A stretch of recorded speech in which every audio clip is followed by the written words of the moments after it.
जय हिंद साथियों, welcome to self study classes with Sumit Jain YouTube channel में आप सभी का स्वागत है। दोस्तों, आज की कक्षा प्रारंभ हो चुकी है, तो सभी लोग लाइव आ जाएं और वीडियो को सभी लोग लाइक कर दें। जो भी साथी अभी तक जो है टेलीग्राम ग्रुप से नहीं जुड़े हैं वो टेलीग्राम ग्रुप से जुड़ जाएं। सभी लोगों को जय हिंद, सभी लोगों को गुड आफ्टरनून। ठीक है, सभी लोग टेलीग्राम ग्रुप से अवश्य जुड़ना है, जहाँ पर आपको व्यवस्थित पूरी की पूरी प्ले लिस्ट और पूरे के पूरे वीडियो उपलब्ध करवाए जाते हैं। तो स्टार्ट करते हैं आज का ये वीडियो। मोस्ट इंपॉर्टेंट वीडियो है, गणित शिक्षा शास्त्र से संबंधित हमें कुछ प्रश्नों पर यहाँ पर डिस्कशन करना है, मोस्ट इंपॉर्टेंट है। ठीक है, तो स्टार्ट होता है आज का वीडियो। फटाफट से सभी लोग कमेंट में उत्तर बताएंगे। तो सभी साथी को टेलीग्राम ग्रुप से अवश्य जुड़ना है और वीडियो को अपने जो है व्हाट्सअप या मित्रों तक जरूर पहुंचाएं। व्हाट्सअप ग्रुप में या फेसबुक ग्रुप में और मित्रों तक जरूर पहुंचाएं, इसकी लिंक शेयर कर सकते हैं। तब आज का हमारा पहला प्रश्न है कि गणित के अधिगम के प्रति शिक्षार्थी की संवेदनशीलता जागृत करने के लिए प्रभावी उपाय क्या है। तो हमें बताना है कि गणित के अधिगम के प्रति शिक्षार्थी की संवेदनशीलता अगर जागृत करना है तो उसका प्रभावी उपाय क्या है। तब आपका पहला विकल्प है विषम सामग्री को शिक्षार्थी के अनुभव के क्षेत्र से संबंधित करना, जो पढ़ाया जाना है उससे संबंधित प्राप्त पूर्व ज्ञान की जांच करना, शिक्षार्थियों को अवधारणाओं के अनुप्रयोगों से अवगत कराना, जिनमें दैनिक जीवन की स्थितियों से संबंधित अनुप्रयोगों को अधिक प्राथमिकता दी जाए, या उपरोक्त सभी। तो चार विकल्प हैं, चार में से एक का चयन सभी लोगों को करना है। फटाफट से चयन करो और उत्तर बताना है। 254 प्रश्न क्रमांक 254 का उत्तर क्या हो जाएगा। तब अधिकांश लोगों ने उत्तर बताया है कि अगर एक शिक्षार्थी में संवेदनशीलता को जागृत करना है तो ये उपर्युक्त जो है क्षेत्र से संबंधित करना चाहिए, यानी कि जो विकल्प नंबर जो डी है वो इसका सही हो जाएगा। ठीक है, डी नंबर का बिल्कुल सही है, डी नंबर। अगला क्वेश्चन देख लेते हैं, है ना। बहुत बढ़िया। नेक्स्ट है, किस प्रकार एक मूल्यांकन का मुख्य अभिप्राय विद्यार्थियों को फीडबैक देना है। किस प्रकार एक मूल्यांकन का अभिप्राय जो मुख्य अभिप्राय विद्यार्थियों को फीडबैक देना है। रचनात्मक मूल्यांकन, निदानात्मक मूल्यांकन, सारांशात्मक या भविष्यात्मक मूल्यांकन। तब उत्तर क्या हो जाएगा, सभी को उत्तर बताना है। किस प्रकार के मूल्यांकन का मुख्य अभिप्राय विद्यार्थियों को फीडबैक देना है, तो किस प्रकार के मूल्यांकन का हमें उत्तर बताना है। तब सभी लोग उत्तर बताएंगे। प्रश्न क्रमांक 255 का आंसर क्या हो जाएगा। अधिकांश लोग जो उत्तर बता रहे हैं वो बी बता रहे हैं, कुछ लोग सी बता रहे हैं, लेकिन इसका जो उत्तर हो जाएगा वो क्या होगा, बी। बी यानी निदानात्मक। निदानात्मक मूल्यांकन का मुख्य अभिप्राय विद्यार्थियों को फीडबैक देना है, ये चीज होगा। ठीक है, बहुत बढ़िया। अगला क्वेश्चन है दोस्तों, सामान्यतः गणित सीखना कठिन है क्योंकि इसकी प्रकृति मूलतः अमूर्त है, बच्चे से पढ़ना नहीं चाहते, शिक्षण पद्धति त्रुटिपूर्ण है, या गणित के अच्छे शिक्षक उपलब्ध नहीं है। तो गणित सीखना क्यों कठिन है सभी लोगों को बताना है। 256 का आंसर बताओ, सभी को फटाफट से बताना है। मस्ती टाइम, ज्योति जी, सभी लोग बताएंगे। महाराज सिंह जी, उत्तर क्या हो जाएगा 256 का उत्तर। सामान्यतः गणित सीखना कठिन है क्योंकि 256 का सभी लोगों ने बताया है कि इसकी जो प्रकृति है वो मूलतः क्या है, अमूर्त है। अमूर्त यानी विकल्प नंबर ए जो है वो इसका सही हो जाएगा। ठीक है, बहुत बढ़िया आंसर, ए नंबर का इसका आंसर सही होगा। गणित सीखना कठिन है क्योंकि इसकी जो प्रकृति है वो मूलतः अमूर्त है, तो ये नंबर इसका सही हो जाएगा। ठीक है, बहुत बढ़िया आंसर। अधिकांश लोग आंसर बिल्कुल सही बता रहे हैं। तब अगला क्वेश्चन है अपना, अगला क्या है, कक्षा में बच्चों के मूल्यांकन मुख्य उद्देश्य है तो क्या है। कक्षा में बच्चों के मूल्यांकन का मुख्य उद्देश्य क्या है। बच्चों का आत्मविश्वास बढ़े, बच्चों की तुलनात्मक प्रवीणता की जानकारी शिक्षक को प्राप्त हो, या फिर बच्चों को विषय ज्ञान में समझ बढ़े, या बच्चे कक्षा में नियमित रहें। तब 257 का आंसर सभी को बताना है। उत्तर क्या हो जाएगा, जल्दी जल्दी से सभी लोग उत्तर बताएं कि कक्षा में बच्चों के मूल्यांकन का मुख्य उद्देश्य क्या होता है। तब सभी लोगों ने, अधिकांश लोगों ने जो आंसर बताया है, अधिकांश लोग उत्तर बता रहे हैं बी। तो इसका उत्तर देख लेते हैं। इसका जो उत्तर हो जाएगा वो हो जाएगा दोस्तों बी, यानी कि बच्चों के तुलनात्मक प्रावीण्यता की जानकारी जो है शिक्षक को प्राप्त हो, इसलिए मूल्यांकन का मुख्य उद्देश्य होता है। ठीक है, बहुत बढ़िया। कक्षा में बच्चों के मूल्यांकन का मुख्य उद्देश्य होता है कि बच्चों के गुणों की जानकारी प्राप्त होती है, बच्चों के अंदर छिपी विशिष्ट विशेषताओं का पता चलता है, बच्चों में तुलनात्मक प्रवीणता की जानकारी जो है शिक्षक को प्राप्त होती है। तब अगला हमारा क्वेश्चन है, निम्न में से कौन सा आयतन की अवधारणा सीखने के लिए सही प्रादर्श नहीं है। तो आयतन की अवधारणा सीखने के लिए सही प्रायदर्श नहीं है, तब 258 का आंसर सभी को बताना है। कौन सा नहीं? एक गेंद, एक लोहे की पेटी, धागे का एक टुकड़ा या पानी की टंकी। तब सभी लोगों को उत्तर बताना है। 4 विकल्प हैं, 4 में से एक एक का चयन करना है आपको। आयतन की अवधारणा सीखने के लिए सही आदर्श नहीं है, तो क्या नहीं है? तब सभी लोगों ने जो आंसर बताया है, अधिकांश लोगों ने ए, कुछ लोग बी बता रहे हैं, सी इसका सही होगा। यानी कि जो है आयतन की अवधारणा सीखने के लिए सही प्रादर्श नहीं है, तो सी नंबर इसका सही हो जाएगा, है ना। धागे के एक टुकड़े की सहायता से आयतन की अवधारणा को नहीं सीखा जा सकता, जबकि गेंद, बॉक्स एवं पानी की टंकी से मापों को भापकर आयतन ज्ञात किया जा सकता है, वो आयतन की अवधारणा को सीखा जा सकता है। तब 259 का आंसर बताना है कि आयत का क्षेत्रफल ज्ञात करने हेतु आवश्यकता होती है प्रक्रियात्मक ज्ञान की, अवधारणात्मक ज्ञान की। प्रक्रियात्मक एवं अवधारणात्मक ज्ञान की उपरोक्त में से कोई नहीं। तब 259 का उत्तर सभी लोग बताएंगे। उत्तर क्या हो जाएगा? जल्दी जल्दी से बताना है। आयतन का क्षेत्रफल ज्ञात करने हेतु आवश्यकता होती है, तो किस चीज की आवश्यकता होती है? सभी का आंसर जल्दी से आना चाहिए। 4 विकल्प हैं, फटाफट से सभी लोग उत्तर बताएंगे और सभी लोग वीडियो को लाइक जरूर कर देना, ठीक है। हाँ, बहुत ही महत्वपूर्ण वीडियो है, कुछ प्रश्नों पर महत्वपूर्ण प्रश्न हैं जो आपके एग्जाम में हमेशा पूछे जाते हैं। तब 259 का उत्तर हो जाएगा सी, यानी कि प्रक्रियात्मक एवं अवधारणात्मक ज्ञान। क्षेत्रफल ज्ञात करने हेतु आवश्यकता होती है प्रक्रियात्मक एवं अवधारणात्मक ज्ञान की। तब सभी लोगों को याद रख लेना है, ठीक है। अगला क्वेश्चन देख लो। मूल्यांकन किया जाता है, तो किसका किया जाता है? सभी लोग उत्तर बताएंगे। 4 विकल्प हैं, 4 में से एक एक का चयन करो सभी लोग। मूल्यांकन किया जाता है, जल्दी से उत्तर बताना है। तो उपलब्धि की जांच करने के लिए, या फिर अस्पष्ट अवधारणाओं का पता लगाने के लिए, कक्षा में प्रोन्नति के लिए, या प्रतियोगिता की भावना जागृत करने के लिए। तब सभी लोग जो आंसर बता रहे हैं, अधिकांश लोग बता रहे हैं कि जो मूल्यांकन किया जाता है वो किसके लिए किया जाता है। तब सभी का जो आंसर हो जाएगा वो क्या होगा? उपलब्धि की जांच करने के लिए, यानी कि जो विकल्प नंबर ए है वो इसका सही हो जाएगा, ठीक है। बहुत बढ़िया। मूल्यांकन से यह पता चलता है कि अधिगम क्रिया में कितनी सफलता प्राप्त हुई है। छात्र की उपलब्धि की जांच करने के लिए मूल्यांकन किया जाता है, बिल्कुल राइट आंसर। अगला क्वेश्चन है, मूल्यांकन के कितने सोपान हैं? 261 का आंसर सभी लोग बताएंगे। मूल्यांकन के सोपान कितने हैं? सभी लोग उत्तर बताएं।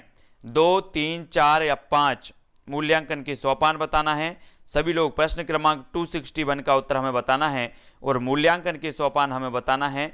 तब सभी लोगों का जो आंसर आएगा वो क्या आएगा? अधिकांश लोगों ने जो उत्तर बताया है कि मूल्यांकन के जो सोपान है वो है 3, यानी कि जो विकल्प नंबर वी है वो इसका सही हो जाएगा, ठीक है। बहुत बढ़िया, है ना। सोपानों शिक्षण उद्देश्यों का निर्धारण, अधिगम अनुभव की योजना बनाना और व्यवहार परिवर्तन में बांटा गया है। तो ये जो 3 सोपान होते हैं मूल्यांकन के, ठीक है। अगला है, गणित मूल्यांकन में कौन सा पद शामिल होता है? उद्देश्य, अधिगम अनुभव, मूल्यांकन या फिर सभी। तो गणित शिक्षण में, गणित मूल्यांकन में कौन सा पद शामिल होता है? तब सभी लोगों का आंसर आनी चाहिए फटाक से। 262 का आंसर बताना है, गणित मूल्यांकन में कौन सा पद शामिल होता है। तब सभी लोगों ने जो उत्तर बताया है, अधिकांश लोगों का जो उत्तर आ रहा है, बहुत बढ़िया, इसका सही उत्तर हो जाएगा ए सभी, यानी कि उद्देश्य भी होता है, अधिगम भी होता है और मूल्यांकन भी होता है, ये सभी इसका सही होगा, है ना। अगला क्वेश्चन देखो। अगला क्वेश्चन है, वस्तुनिष्ठ परीक्षण की सर्वाधिक महत्वपूर्ण विशेषता है तो क्या है? वस्तुनिष्ठ परीक्षण की सर्वाधिक महत्वपूर्ण विशेषता क्या है? विश्वसनीयता, वैधता, वस्तुनिष्ठता या ये सभी। तब उत्तर बताना है। वस्तुनिष्ठ परीक्षण भी कई प्रकार के होते हैं और एक होता है वस्तुनिष्ठ परीक्षण, और इसकी सर्वाधिक जो महत्वपूर्ण विशेषता मानी जाती है वो क्या मानी जाती है? तब सभी लोगों ने बिल्कुल राइट आंसर बताया है कि इसकी विश्वसनीयता भी होती है, वस्तुनिष्ठता भी और वैधता, यानी जो विकल्प नंबर डी है वो इसका बिल्कुल सही हो जाएगा, ठीक है। बहुत बढ़िया आंसर। अगला क्वेश्चन देखेंगे। मूल्यांकन का निकटतम संबंध होता है विषय वस्तु से, मूल्यांकन प्रविधियों से, उद्देश्यों से, सीखने को क्रियाओं से। तब 264 का आंसर बताना है, मूल्यांकन का निकटतम संबंध होता है तो किससे होता है? जल्दी से सभी लोग उत्तर बताएंगे फटाफट से। उत्तर क्या हो जाएगा? फटाक से उत्तर हमें बताना है कि मूल्यांकन का निकटतम जो संबंध होता है वो किससे होता है। तब सभी लोगों ने आंसर क्या बताया है? 64 का सी, यानी उद्देश्यों से। मूल्यांकन का निकटतम संबंध होता उद्देश्यों से। सी नंबर इसका सही हो जाएगा, ठीक है, सी नंबर। बहुत बढ़िया, अधिकांश लोग सी नंबर बिल्कुल सही बता रहे हैं। अगला क्वेश्चन देख लेंगे। अगला जो हमारा क्वेश्चन है, यदि एक शिक्षार्थी की बुद्धि लब्धि 100 हो तो इसका आशय है कि शिक्षार्थी प्रतिभाशाली बुद्धि का है, शिक्षार्थी की बुद्धि का स्तर उच्चतम है, शिक्षार्थी की मानसिक आयु वास्तविक आयु से अधिक है, या शिक्षार्थी की मानसिक आयु और वास्तविक आयु बराबर हैं। तब बताना है 265 का सभी लोग उत्तर बताएंगे कि यदि एक शिक्षार्थी की बुद्धि लब्धि 100 हो तो इसका आशय क्या है। 265 का आंसर सभी लोगों को बताना है। तब सभी लोगों ने जो उत्तर बताया है वो क्या बताया है, अधिकांश लोगों ने बताया शिक्षार्थी की मानसिक आयु और वास्तविक आयु बराबर है। क्या बताया है,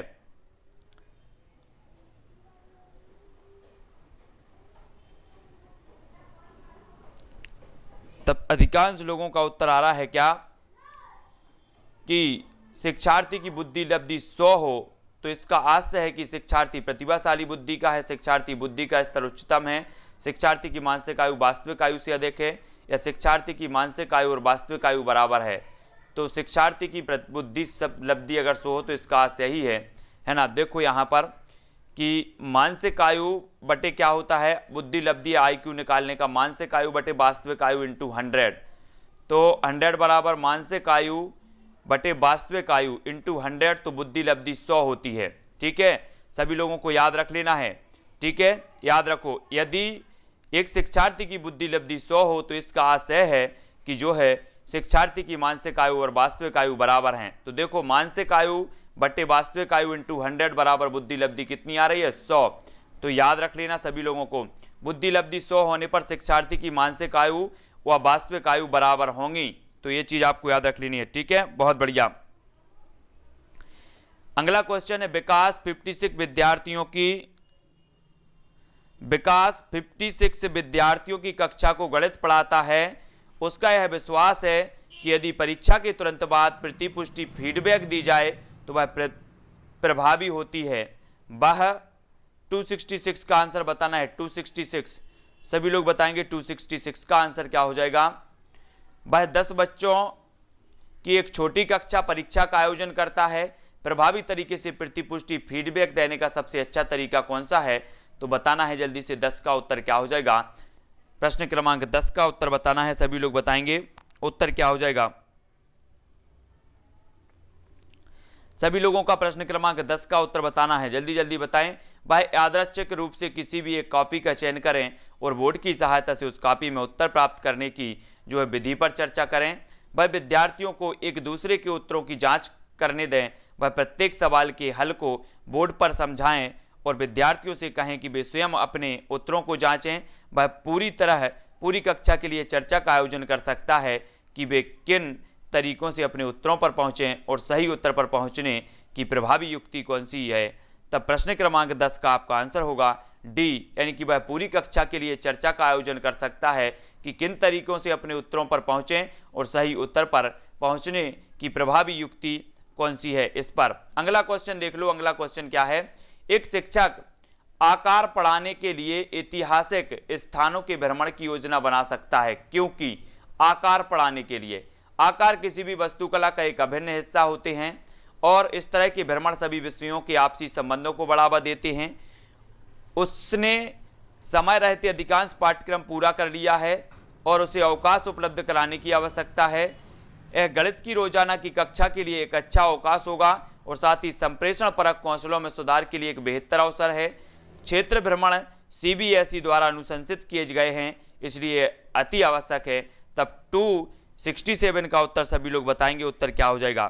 फटाफट से हमें बताना है 267 का सभी लोग जो उत्तर बता रहे हैं वो क्या बता रहे हैं। अधिकांश लोग बता रहे हैं कि आकार किसी भी वस्तुकला का एक अभिन्न हिस्सा होते हैं और इस तरह के भ्रमण सभी विषयों के आपसी संबंधों को बढ़ावा देते हैं, यानी विकल्प नंबर जो ए है वो आपका सही हो जाएगा। ठीक है, बहुत बढ़िया आंसर।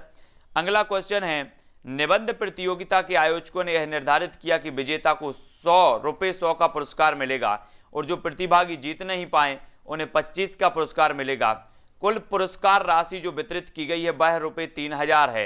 यदि प्रतिभागियों की संख्या 63 है तो विजेताओं की संख्या ज्ञात कीजिए। गणितीय संकल्पना की जांच के अलावा शिक्षक विद्यार्थियों के साथ चर्चा करते हुए इस प्रश्न के माध्यम से किन मूल्यों को विकसित कर सकता है, किन मूल्यों को विकसित कर रहा है।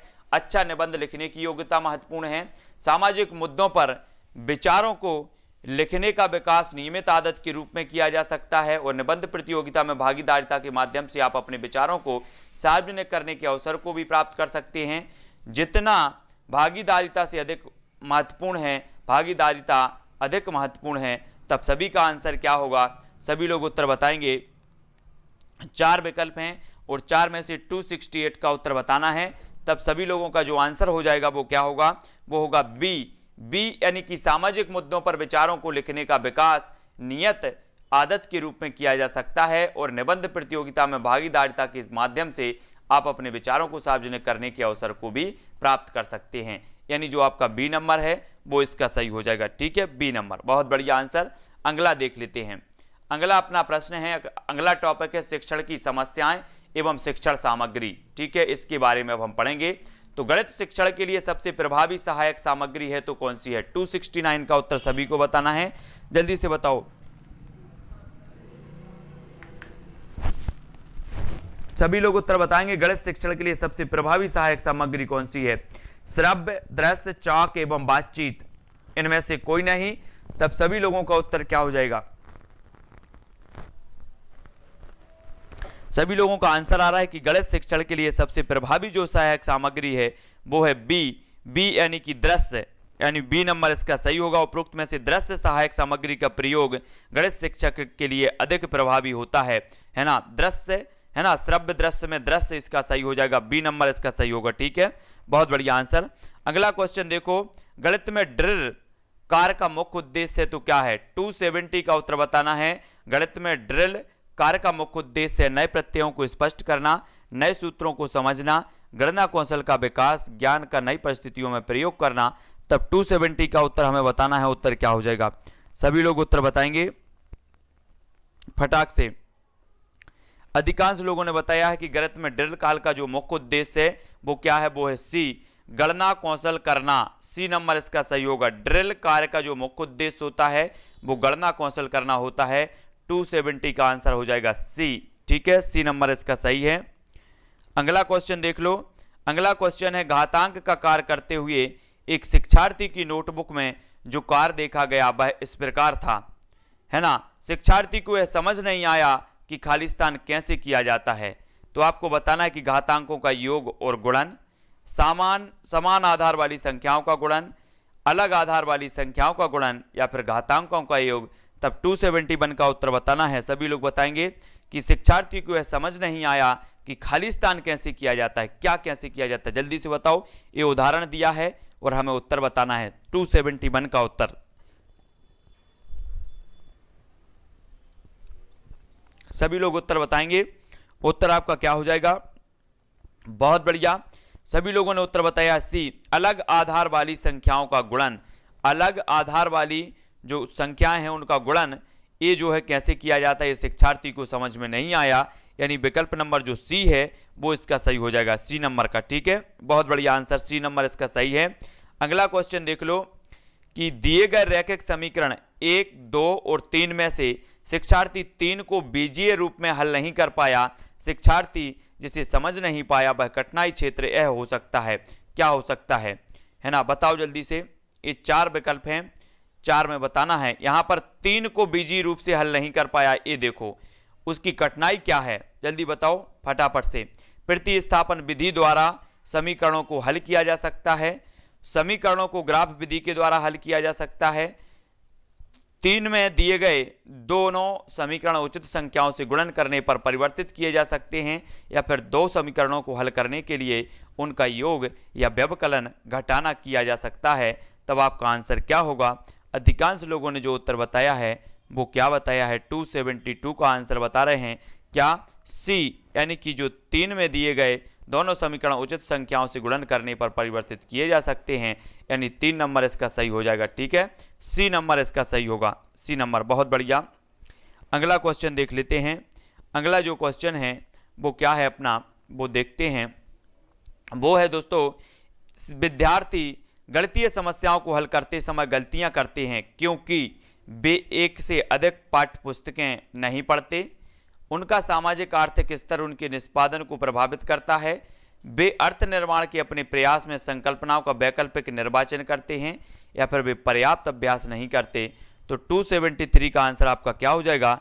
सभी लोगों को उत्तर बताना है। तो सभी लोगों को उत्तर बताना है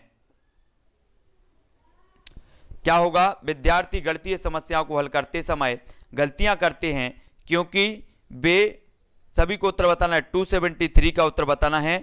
उत्तर बताओ। अगला जो उत्तर हो जाएगा वो सी हो जाएगा। सी, विद्यार्थी गणितीय समस्याओं को हल करते समय गलतियां करते हैं। वे अर्थ निर्माण के अपने प्रयास में संकल्पनाओं का वैकल्पिक निर्वाचन करते हैं। यानी जो विकल्प नंबर आपका सी है वो इसका सही हो जाएगा। ठीक है, महेश कुशवाहा जी, है ना, बहुत बढ़िया। आप थ्योरी पढ़ लो, ठीक है, कुछ नहीं होता पेपर पढ़ने से, तो थ्योरी पढ़ो, कोई दिक्कत नहीं है, है ना। थ्योरी पढ़ने से भी कुछ होता है और प्रश्न पढ़ने से भी कुछ होता है। नहीं होता होगा तो क्यों पढ़ते होंगे लोग? विद्यार्थी गणितीय समस्याओं को हल करते समय गलतियां करते हैं क्योंकि वे अर्थ निर्माण के अपने प्रयास में संकल्पनाओं का वैकल्पिक निर्वाचन करते हैं। सबसे बड़ी भूमिका अगर कोई निभाता है पेपर में तो वो निभाता है आपका अभ्यास। अगर आप अभ्यास कर रहे हैं निरंतर, तब आपका जो है बहुत बढ़िया नॉलेज होता है। तो अभ्यास आपकी जो है परीक्षा में बहुत महत्वपूर्ण भूमिका निभाता है। अगला क्वेश्चन है 276, समस्या समाधान पद्धति है गणित के विकास को ऐतिहासिक, सामाजिक और सांस्कृतिक संदर्भ में पढ़ाना, विद्यार्थियों को खुली समझ वाला बनाते हुए उनमें गणितीय सृजनात्मकता और खोजपरक गणितीय प्रवृत्ति, सृजनात्मक और खोजपरक अन्वेषणात्मक, है ना, जल्दी से बताना है। उत्तर क्या हो जाएगा? 274 का उत्तर बताना है। गणितीय बोध भाव, विचारों और तकनीकों के पदानुक्रमिता के माध्यम से क्रमिक तथा व्यवस्थित दिशा निर्देश या फिर पुनरावृत्ति और स्मरण, सभी लोग बताएं। ठीक है, जिसको थ्योरी पढ़ना है वो आराम से थ्योरी पढ़ सकते हो, किसी को कोई बंधन नहीं है। 274 का उत्तर बताना है ना। थ्योरी भी पढ़ना जरूरी है और अभ्यास भी करना जरूरी है। तब समस्या समाधान पद्धति हमें बताना है। फिर पहले प्रश्नों की प्रकृति आपको पता होनी चाहिए, है ना, कि किस प्रकार के प्रश्न आते हैं। तो 274 का आंसर क्या हो जाएगा? सी हो जाएगा। ठीक है, और जिसने थ्योरी नहीं पढ़ी है वो थ्योरी वाले पहले पढ़ लें, थ्योरी पढ़ लें, फिर प्रश्न लगाने को आए। ठीक है, जो भी साथी अब थ्योरी नहीं पढ़ पाए हैं वो थ्योरी पढ़ लें पहले, फिर अपना प्रश्न लगाने आएंगे, टेस्ट देने आएंगे। ठीक है, गणित के विद्यार्थियों के पोर्टफोलियो में खाली स्थान हो सकता है। क्या हो सकता है? बताना है। अभिन्यास कार्य, जल्दी से बता रहे हैं। अभिन्यास कार्य के रिकॉर्ड, कार्यपत्रक, गणित प्रयोगशाला की गतिविधियों के रिकॉर्ड, किसी भी गणितीय मॉडल पर राइटअप, गणितीय पोस्टर और कार्ड्स, किसी भी नई प्रकार की समस्या जिसका हल खोजा गया अथवा सामान्यीकरण किया गया आदि सभी कक्षा परीक्षाओं, इकाई परीक्षाओं के रिकॉर्ड जो रूपात्मक और योगात्मक आकलन के दौरान आयोजित किए गए हैं, सभी को उत्तर बताना है। उनके छायाचित्रों, ड्राइंग और कला कार्ड के रिकॉर्ड, कक्षा कार्य और गृहकार्य की नोटबुक, सभी को आंसर बताना है। ठीक है, सभी लोग उत्तर बताएंगे। उत्तर क्या हो जाएगा? 4 विकल्प हैं, हमें बताना क्या है? हमें बताना है कि गणित के विद्यार्थियों के पोर्टफोलियो में खाली स्थान हो सकता है। क्या हो सकता है? जल्दी से उत्तर बताना है, सभी लोग बताएंगे फटाफट से। आपका उत्तर क्या हो जाएगा? तब आपका उत्तर होगा दोस्तों विकल्प नंबर ए, यानी कि गणित के एक अच्छे विद्यार्थी के पोर्टफोलियो में अच्छे रिकॉर्ड हो सकते हैं। उनके अधिविन्यास के रिकॉर्ड, कार्यपत्रक जिनमें संपूर्ण इकाई के कार्य हों, गणितीय मॉडल, गणितीय पोस्टर एवं कार्ड एवं जटिल समस्या का हल अथवा समस्या का सामान्यीकरण आदि ये हो सकते हैं पोर्टफोलियो के बारे में। ठीक है, यह देखा गया है कि इस प्रकार की समस्या यह दर्शाइए कि कोई दो विषम संख्याओं का योगफल सम संख्या होती है कि उत्तर के रूप में अधिकतम विद्यार्थी जो है एक उदाहरण ही उद्धत करते हैं, जैसे कि 5 + 7 बराबर क्या होता है? 12, है ना। विद्यार्थियों ने इस प्रकार का इस प्रश्न का उत्तर गलत दिया क्योंकि जल्दी से 4 विकल्प हैं, क्यों दिया सभी को उत्तर बताना है। विद्यार्थियों को यह समझ में नहीं आया कि गणित में कोई का प्रयोग सामान्यीकरण की ओर संकेत करने के लिए किया जाता है और इसलिए वे सही उत्तर नहीं दे सके। विद्यार्थियों ने पियाजे द्वारा प्रस्तावित औपचारिक संक्रियात्मक अवस्था प्राप्त कर ली है विद्यार्थियों का यह दृढ़ विश्वास है कि यदि एक कथन संख्याओं के एक सेट के लिए सत्य है तो वह हमेशा सत्य होगा और उन्होंने सामान्यीकरण करने की दृढ़ रणनीति विकसित कर ली है। विद्यार्थियों ने कक्षा में कथन के लिए तार्किक प्रमाण नहीं सीखा है। तब सभी लोगों को उत्तर बताना है। उत्तर क्या हो जाएगा? 4 विकल्प हैं। मैं एक बात सभी लोगों स्टूडेंट से जो भी देख रहे हैं उनसे कहना चाहता हूं कि जो आपकी उपयोगी हो वही क्लास आप देखें। बिल्कुल जरूरत नहीं है कि आपके लिए उपयोगी नहीं है और आप जबरदस्ती देख रहे हैं, तो बिल्कुल भी ऐसा नहीं करना है। अपने आप को धोखा नहीं देना है। जो आपको लगता है कि हमारे लिए जरूरी है तभी आपको देखना है, ठीक है? हाँ, नहीं तो बिल्कुल भी नहीं देखना है। आप अपने आप को धोखा नहीं देंगे।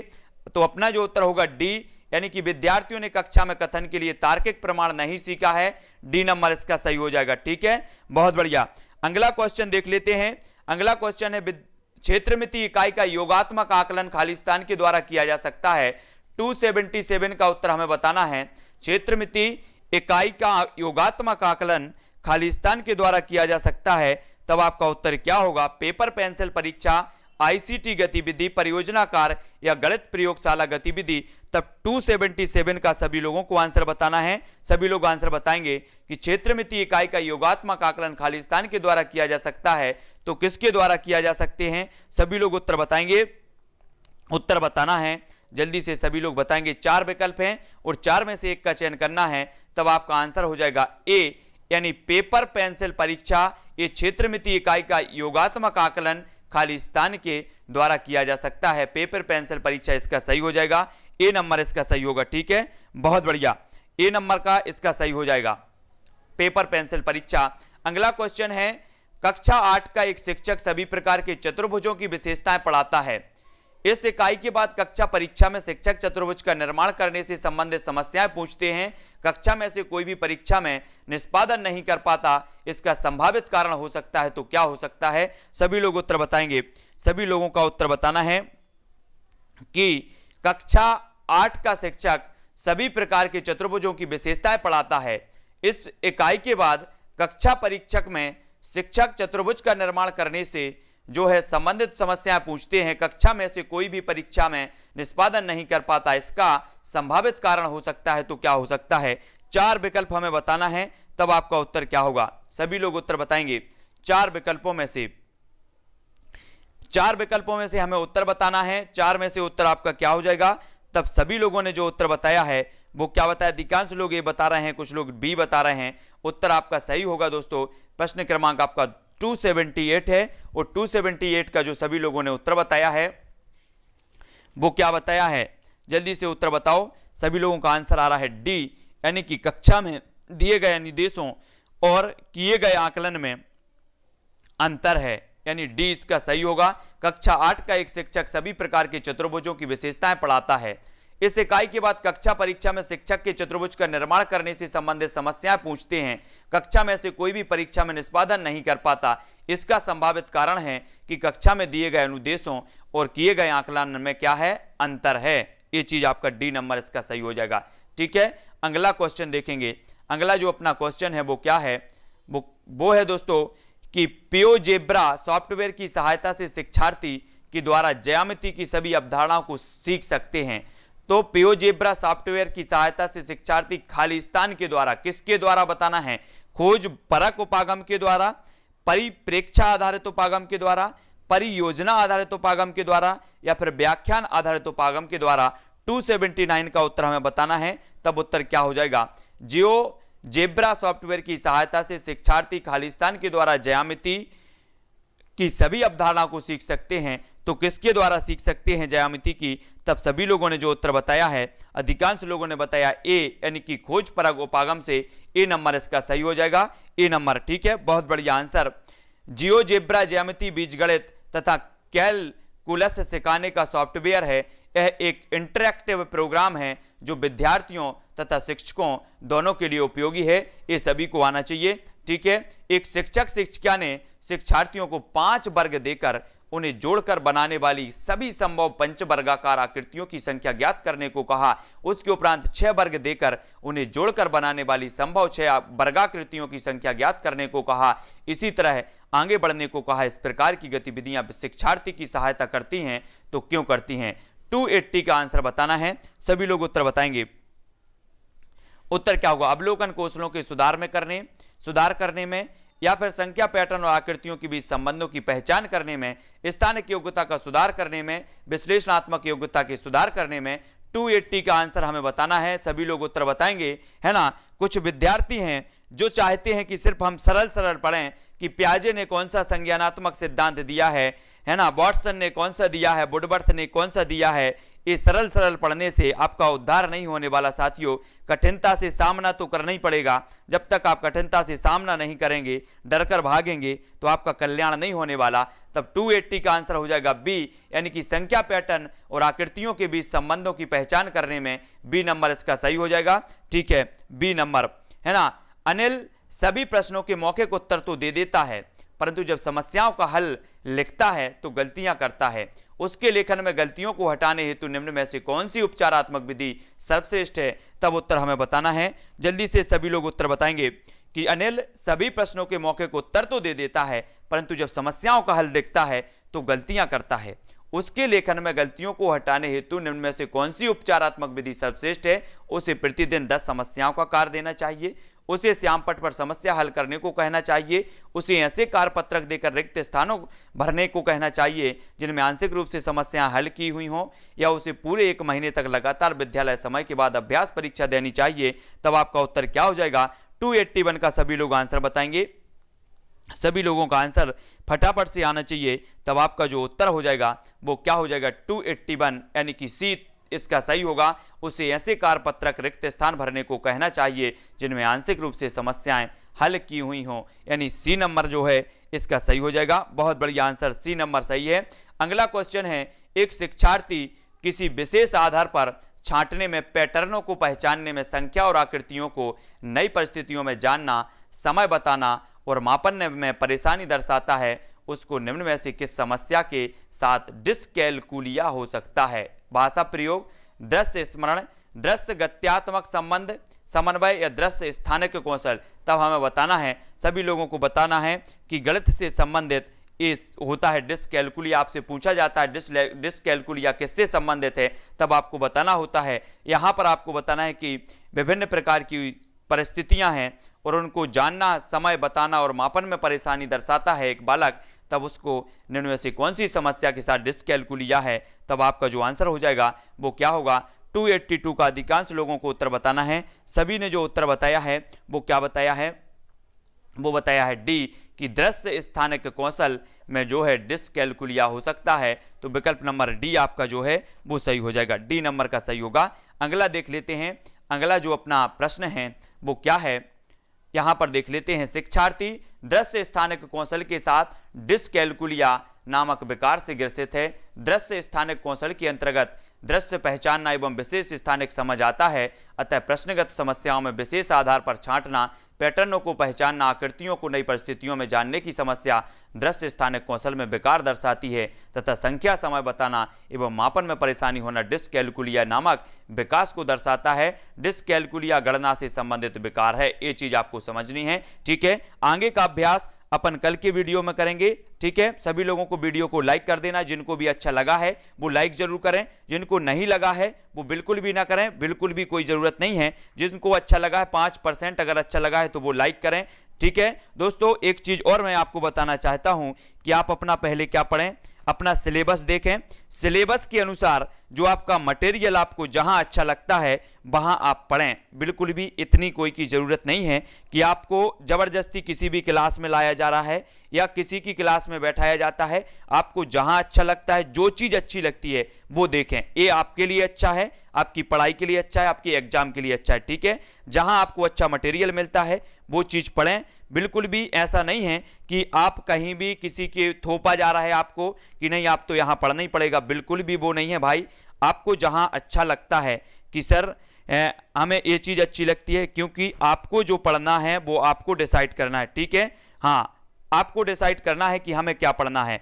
ये आपको जबरदस्ती नहीं पढ़ाया जा रहा है कि शिक्षक केंद्रित शिक्षा कक्षा है, यहाँ बाल केंद्रित शिक्षा चल रही है और बालक को जो पढ़ना है, जो उसकी मानसिक स्थिति है, अपनी इच्छा के अनुसार उसको पढ़ना है। ठीक है, बहुत बढ़िया। कोई इसमें दिक्कत वाली बात नहीं है। सभी लोग वीडियो को लाइक जरूर कर देना और शेयर जरूर कर देना। अपनी जो कक्षा होती है, मेरा उद्देश्य होता है कि किसी भी प्रकार की यहाँ वहाँ की बातें ना कर कर अच्छे से यहाँ पर क्या करें, यहाँ पर अध्ययन करें। ठीक है, बहुत बढ़िया। बिल्कुल भी मुझे उससे कोई दिक्कत नहीं होती है।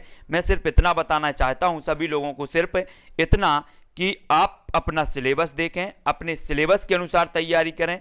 उस सिलेबस के अनुसार जो मटेरियल आपको अच्छा लगता है कि हमारी परीक्षाओं में ये उपयोगी है, वो आपके लिए उपयोगी है। ठीक है, ये सभी को देखें। मेरे लिए यहाँ बिल्कुल भी, मैं तो चाहता हूँ कि अच्छी से अच्छी क्लासें आपको दूं और हमेशा देता रहूँगा।